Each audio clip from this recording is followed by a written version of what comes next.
तो अब हम सॉल्व करेंगे एक्सरसाइज 3.1 की जो पहली क्वेश्चन है इसकी पार्ट नंबर 4। क्वेश्चन नंबर 1 की जो पार्ट नंबर 4 है इसको हम सॉल्व करेंगे, जो कि हमारे पास इस केस में सीक्वेंस गिवन है 30, पार्ट नंबर 4 30, 35 और 40 और एक इनफाइनाइट सीक्वेंस है जो आपस गिवन है। तो सबसे पहले सॉल्यूशन लिख लेते हैं और सबसे पहला काम जो हमने करना होता है वो हमने फाइंड करना होता है कॉमन डिफरेंस, क्योंकि पहली चीज़ जो हमने फाइंड करनी है वो है कॉमन डिफरेंस। और कॉमन डिफरेंस को शॉर्ट फॉर्म के लिए या इसको रिप्रेजेंट करने के लिए हम यूज़ करेंगे डी। तो डी का जो फार्मूला होता है कॉमन डिफरेंस का वो ये होता है next term minus previous term, कि जो आपके पास नेक्स्ट टर्म है इससे प्रीवियस वाला टर्म सब्ट्रैक्ट कर रहे हैं। तो इस केस में हमारे पास नेक्स्ट टर्म 35 है, प्रीवियस टर्म 30 है। तो d is equal to next term की जगह पुट कर लेंगे 35 माइनस प्रीवियस टर्म की जगह पुट करेंगे 30। तो जो कॉमन डिफरेंस है d इज़ इक्वल टू हमारे पास आ जाएगी 5। ये हमारे पास कॉमन डिफरेंस, पहले जो चीज़ हमने फाइंड करनी थी वो हमारी फाइंड होगी। इसके बाद हम फाइंड करेंगे 6 टर्म। तो 6 टर्म के लिए हम इसी क्वेश्चन में 6 टर्म के लिए हम n की वैल्यू पुट करेंगे 6 और a1 की वैल्यू हमारे पास इस सीक्वेंस की फर्स्ट टर्म, और इस सीक्वेंस की फर्स्ट टर्म हमारे पास है 30 और d की वैल्यू जो हमारे पास है वो है हमने कैलकुलेट की VA5। तो ये सारी वैल्यू पुट करेंगे जनरल फार्मूले में। जनरल फार्मूला हमारे पास क्या होता है? जनरल फार्मूला हमारे पास ये होता है an is equal to a1 plus n-1 multiply by d. ये हमारे पास फार्मूला होता है general.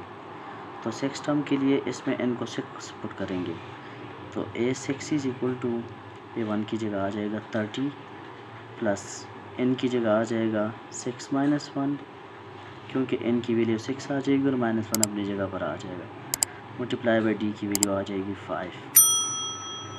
a6 is equal to 30 plus 6 minus 1 का आंसर होता है 5 मल्टीप्लाई बाई 5।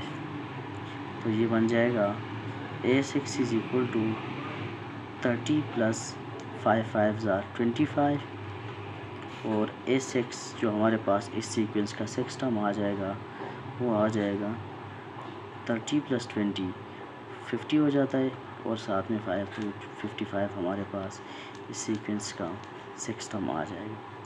इसके बाद हमने इसी सीक्वेंस का फाइंड करना है,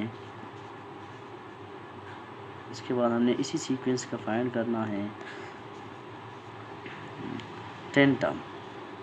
तो 10 टर्म के लिए हम इसका 10 टर्म का मतलब होता है a10 हमने फाइंड करना है।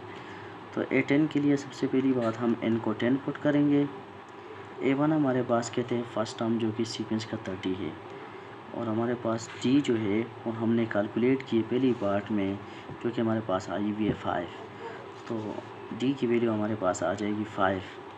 जनरल फार्मूला हमारे पास होता है an is equal to a1 plus n-1 multiply by d. इसमें पुट कर लेंगे n की जगह 10 पुट कर लेंगे, ये बन जाएगा a10 is equal to a1 की जगह आ जाएगा 30 प्लस n की जगह हमारे पास आ जाएगा 10, सॉरी ये 10 है, माइनस ये 1 अपनी जगह पर आ जाएगा और मल्टीप्लाई बाई डी की जगह आ जाएगा 5।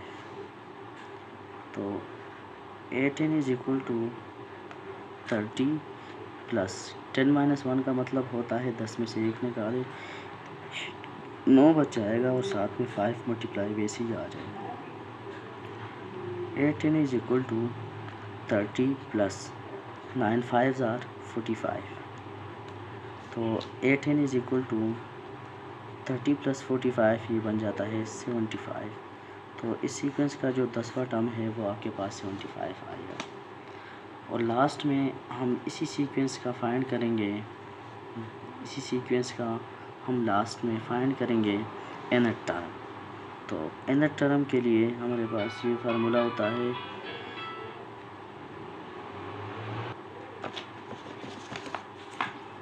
तो nth टर्म के लिए हमारे पास फार्मूला होता है, nth टर्म के लिए हम n की वैल्यू n पुट करेंगे।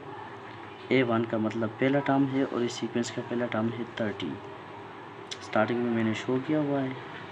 और d की वैल्यू हमारे पास इस सीक्वेंस के लिए आई हुई है 5, तो इसको पुट करेंगे जनरल फार्मूले में।